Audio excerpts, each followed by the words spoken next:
Assalamualaikum warahmatullahi wabarakatuh. Waalaikumsalam warahmatullahi wabarakatuh. Waalaikumsalam warahmatullahi wabarakatuh. Gimana kabarnya hari ini? Baik, alhamdulillah. Selalu menjaga kesehatan.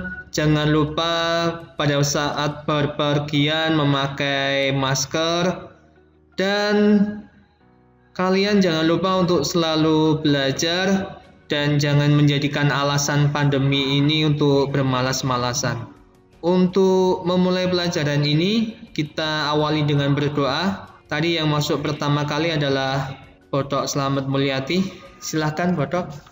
Mengawali pembelajaran pagi hari ini, sebelumnya doa mulai. Selesai. Tetap semangat semuanya. Semangat. Untuk melihat semangat kalian, kita yel-yel satu kali. SMK. Terima kasih. Review dari KD yang kemarin 3.15 merancang antarmuka user interface. Itu kata lainnya yaitu user interface merupakan mekanisme komunikasi antara pengguna dan sistem. Tujuannya yang kalian harus ketahui yaitu yang pertama, memudahkan input data masukan oleh user. Yang kedua, membuat program menjadi lebih menarik. Yang ketiga, menampilkan hasil proses data oleh program. Nah, pertanyaan saya, masih ada dua lagi tujuan user interface. Ada yang bisa di sini? Silakan. Ya, silakan. Aris mau menjawab.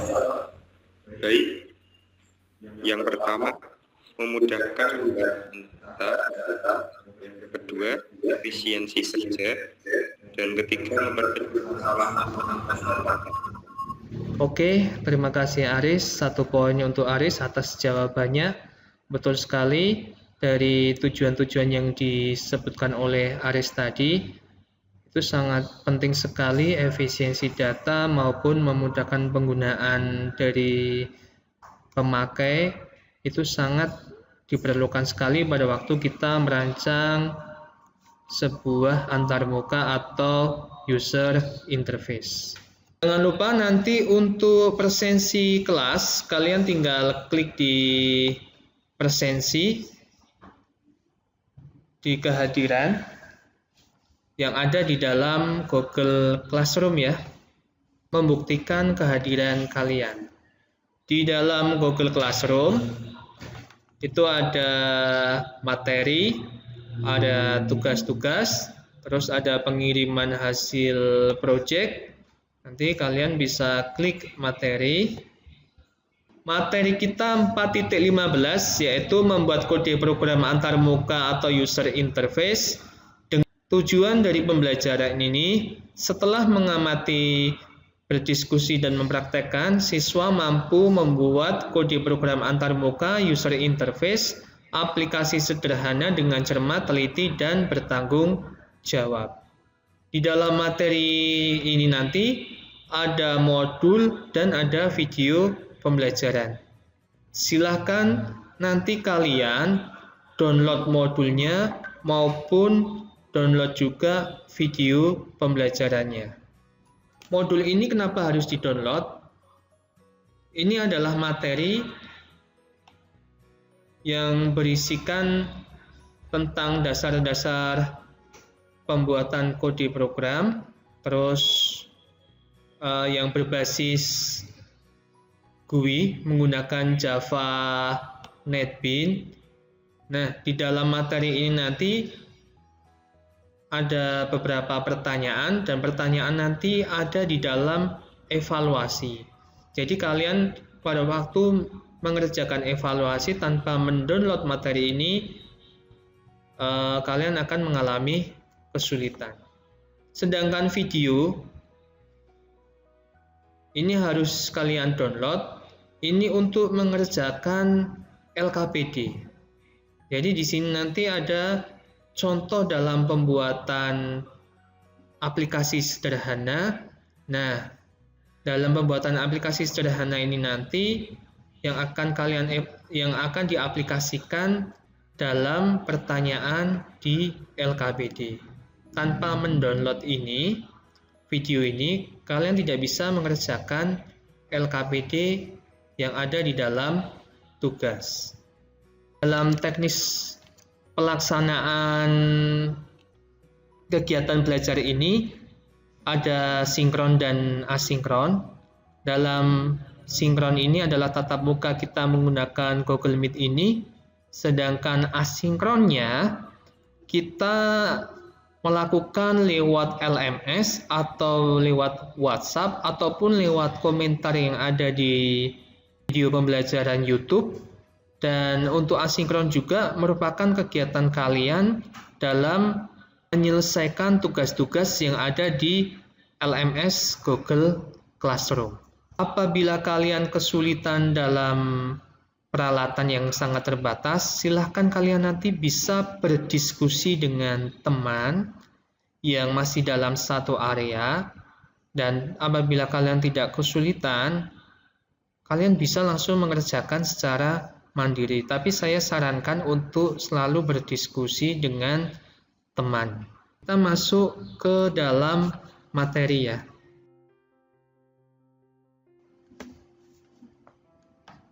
Dalam pembuatan Java NetBeans yang berbasis antarmuka, itu biasanya di dalam Java NetBeans berbasis GUI menggunakan komponen AWT untuk menampilkan antarmuka tersebut. Di dalam komponen AWT itu hanya ada beberapa saja, akhirnya ditambah oleh Java NetBeans mengembangkan dari AWT itu menambahi komponen yang disebut dengan komponen swing. Jadi UI yang tersedia pada Java adalah standar IO, abstract window toolkit atau disingkat dengan AWT, dan swing. Pada waktu perancangan antarmuka, kalian harus menjalankan 17 prinsip perancangan yang harus kalian pegang, yaitu user compatibility, product compatibility, text compatibility, workflow, consistency, familiarity, simplicity, manipulation, dan yang terakhir yaitu easy of learning dan easy of use. Terus di sana juga dalam pembuatan antarmuka kita juga harus bisa menyajikan informasi yang bersifat statis dan dinamis. Ini di sini graphical objeknya. Jadi pada waktu membuat antarmuka itu ada beberapa komponen, yaitu ada kontainer, tempat awal objek untuk menampung komponen grafis, yang kedua komponen objek grafis, yang selanjutnya adalah event, dan yang berikutnya adalah listener. Persamaan dan perbedaan fungsi komponen package AWT dan swing.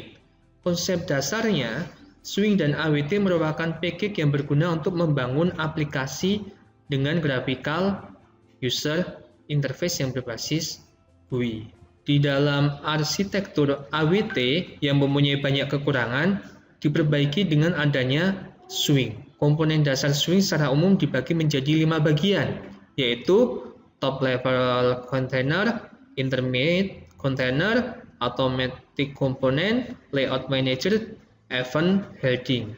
Ini adalah komponen yang terdapat pada swing. Yang pertama adalah komponen palette. Komponen ini merupakan komponen sebagai dasar pembuatan project yang terdiri dari panel, split panel, toolbar, dan internal frame. Di sana sudah ada keterangannya ya. Terus ada tab pane, ada scroll pane, desktop pane, dan layer panel. Selanjutnya ada swing control, yaitu terdiri dari label, button, toggle button, checkbox, radio button, list, text field, text area, format field, dan password field. juga masih ada keterangannya di sana. Selanjutnya ada komponen menus. Komponen ini terdiri dari menu bar, J menu, menu item, terus ada radio button maupun pop menu. Ada komponen palette yang terdiri dari dialog, color cursor, file cursor. Nanti kalian bisa lihat sendiri keterangannya. Terus ada komponen AWT sendiri, yaitu label, button, text field, text area, choice, dan list. Ada scroll bar, panel, canvas, menu bar maupun pop menu. Yang terakhir adalah komponen beans dan komponen Java Resistance.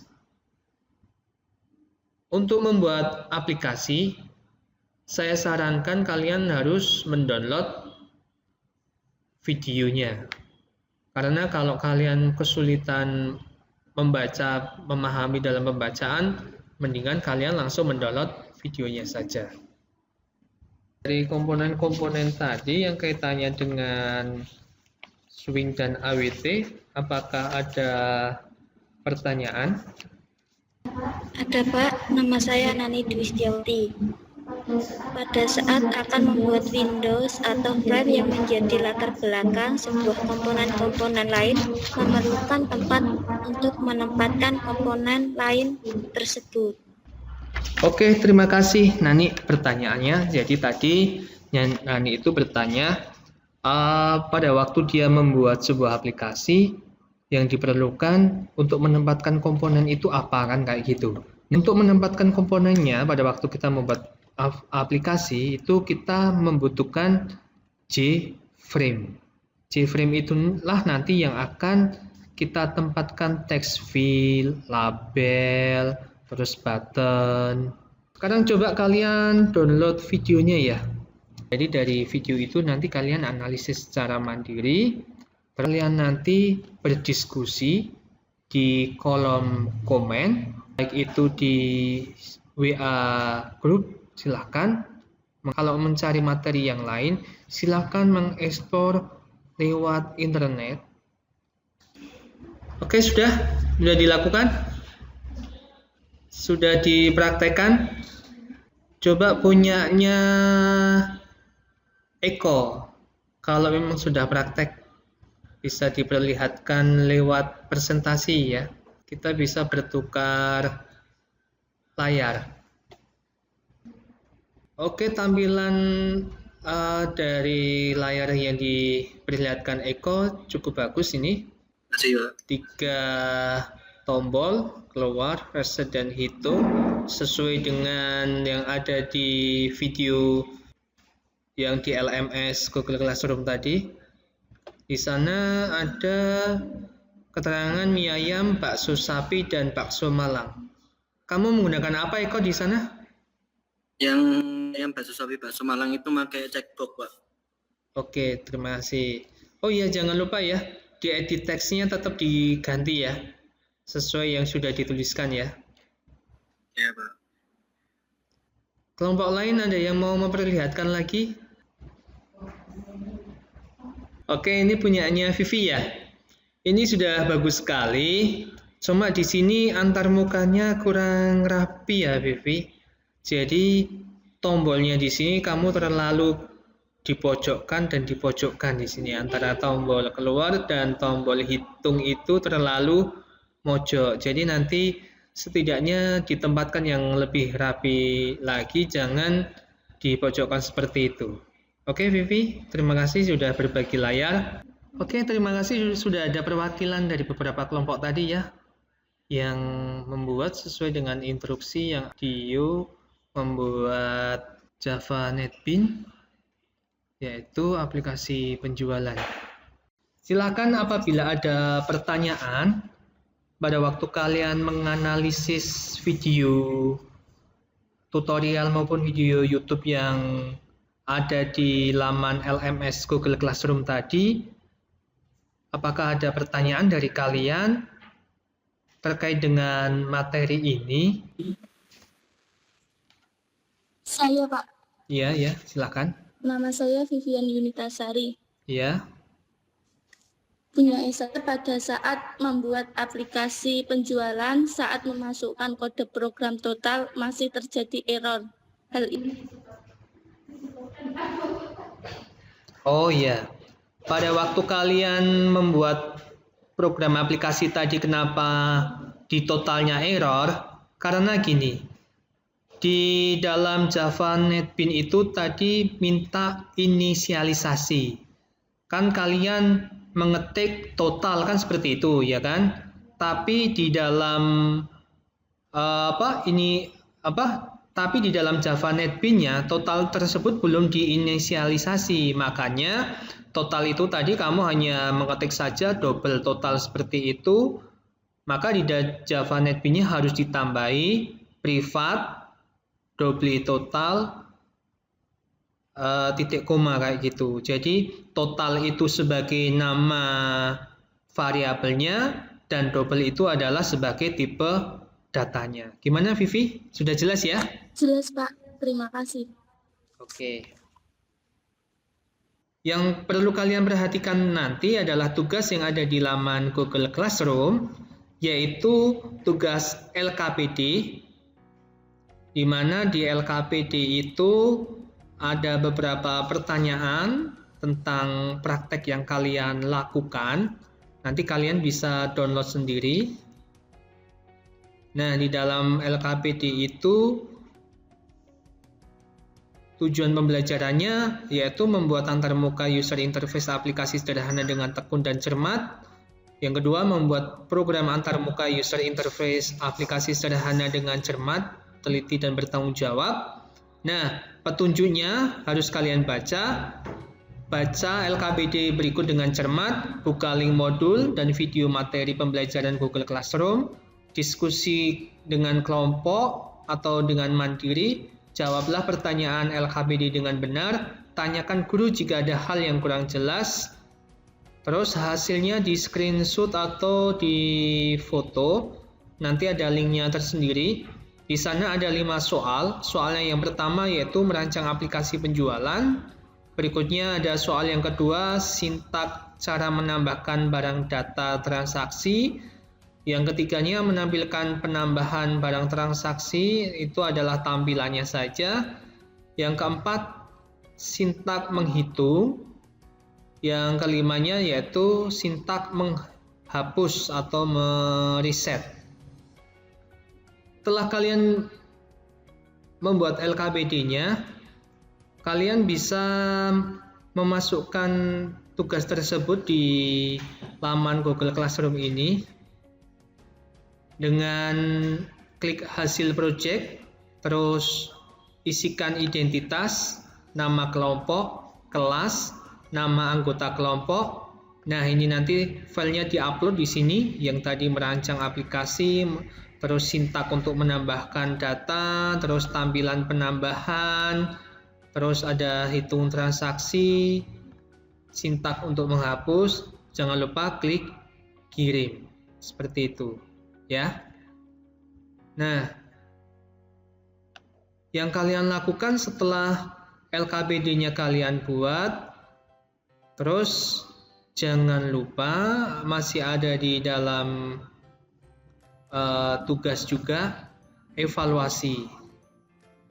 Silakan nanti evaluasi yang berhubungan dengan pengetahuan dikerjakan. Di sini petunjuknya di evaluasi, jangan lupa isikan identitas. Waktunya hanya 30 menit, jumlah soal 10 butir, terus baca soal dengan teliti, lapor ke pengawas apabila ada soal yang kurang jelas. Dan yang keenam, pastikan sebelum mengirim jawaban soal sudah terjawab semua. Berdoa sebelum mengerjakan soal dan untuk keberhasilan dalam pencapaian prestasi. Kemudian jangan lupa klik kirim.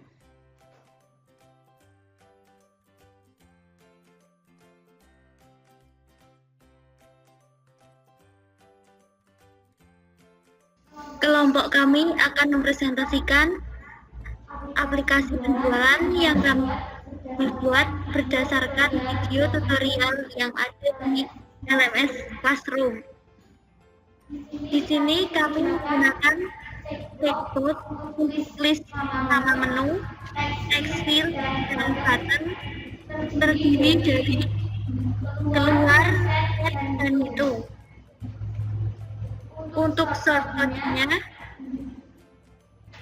kami menggunakan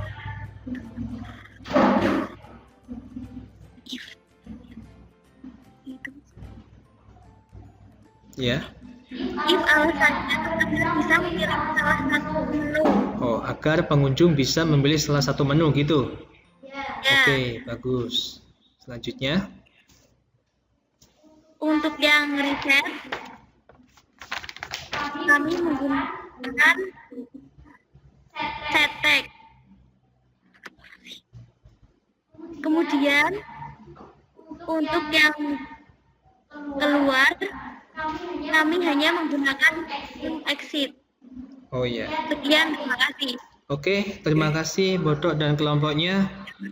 Nilai 1+ untuk mereka berdua. Alhamdulillah sudah ada yang berani presentasi di sini.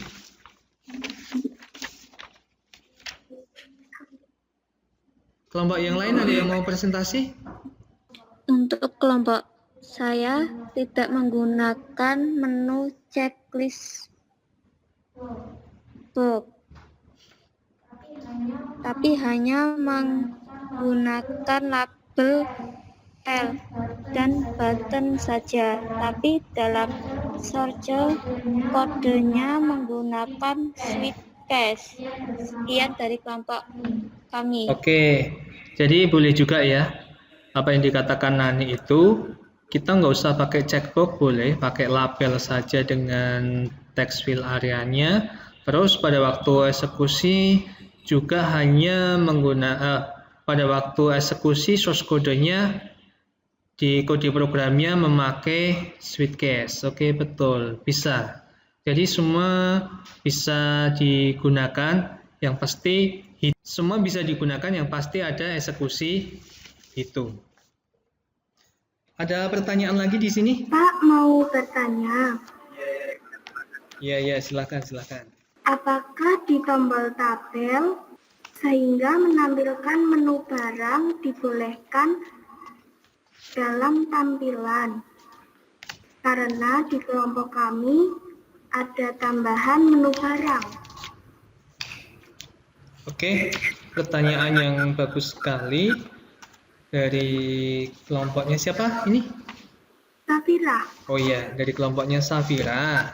Di kelompoknya Safira itu ditambahi tabel ya, untuk menampilkan barang yang sudah diinputkan, begitu? Iya. Oke.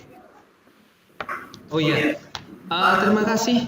Tadi pertanyaannya dari Safira, di kelompoknya Safira itu ternyata ditambahi menu tabel supaya inputnya itu keluar, ya kan?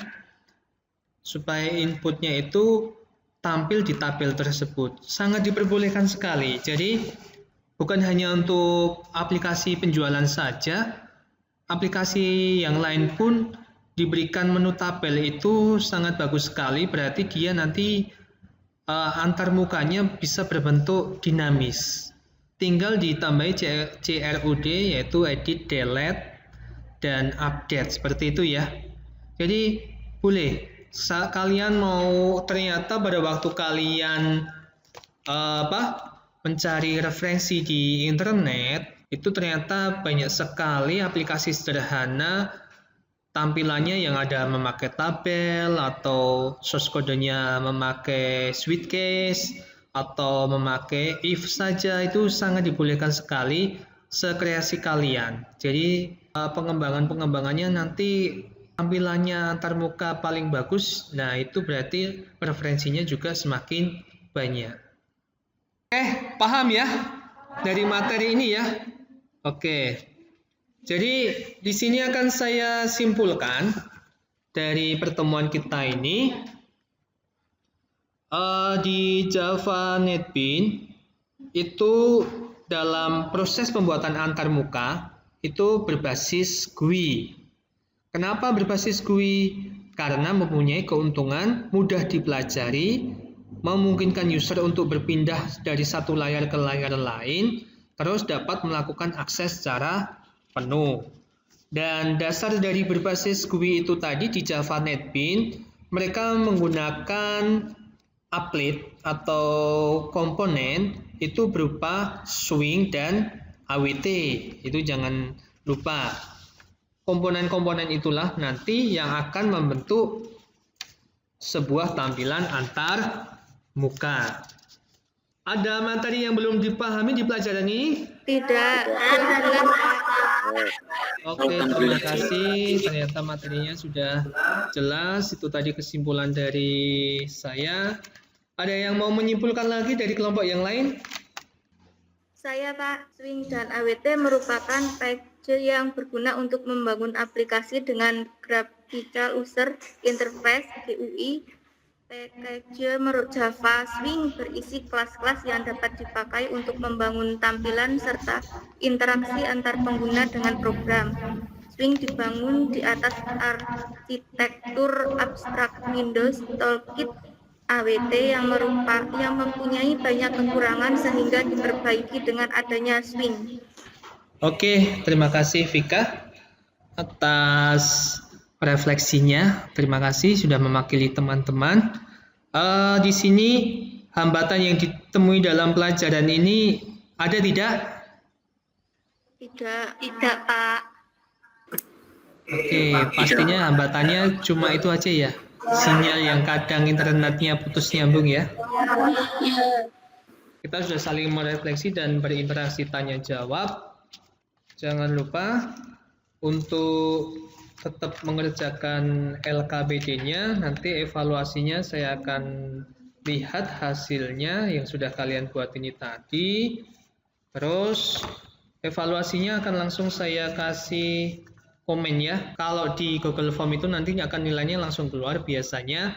Untuk materi berikutnya kita akan membahas tentang debugging dan membahas secara garis besar error sebuah program. Itu nanti isinya tentang syntax error, runtime error, dan logical error.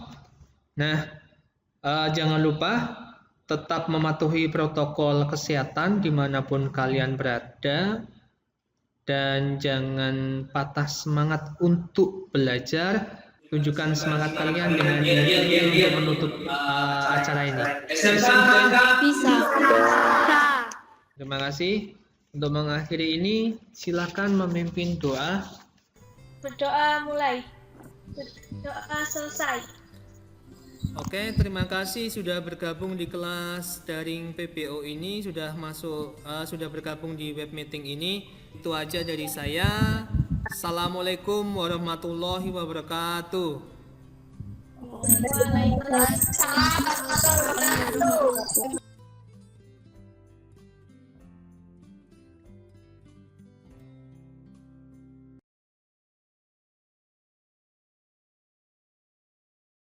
Peserta didik harus membuka laman tugas.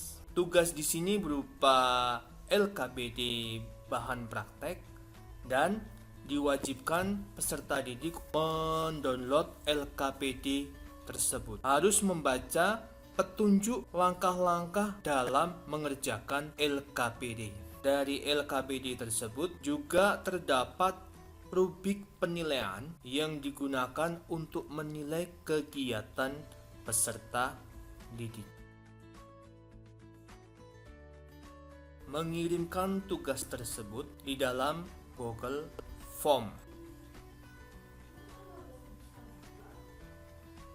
Tugas-tugas tersebut akan langsung diberikan nilai dan diberikan komentar oleh guru. Apabila tugas-tugas tersebut sudah dikirimkan, maka akan langsung diberikan nilai dan diberikan komentar balik oleh guru. Kemudian, masih di dalam laman tugas, peserta didik dapat melakukan evaluasi pengetahuan dengan cara membuka Google Form. Di sana ada soal pilihan ganda yang harus dikerjakan peserta didik untuk mengukur tingkat pengetahuan dari peserta didik. Karena soalnya pilihan ganda, maka hasil dari evaluasi bisa dilihat oleh guru.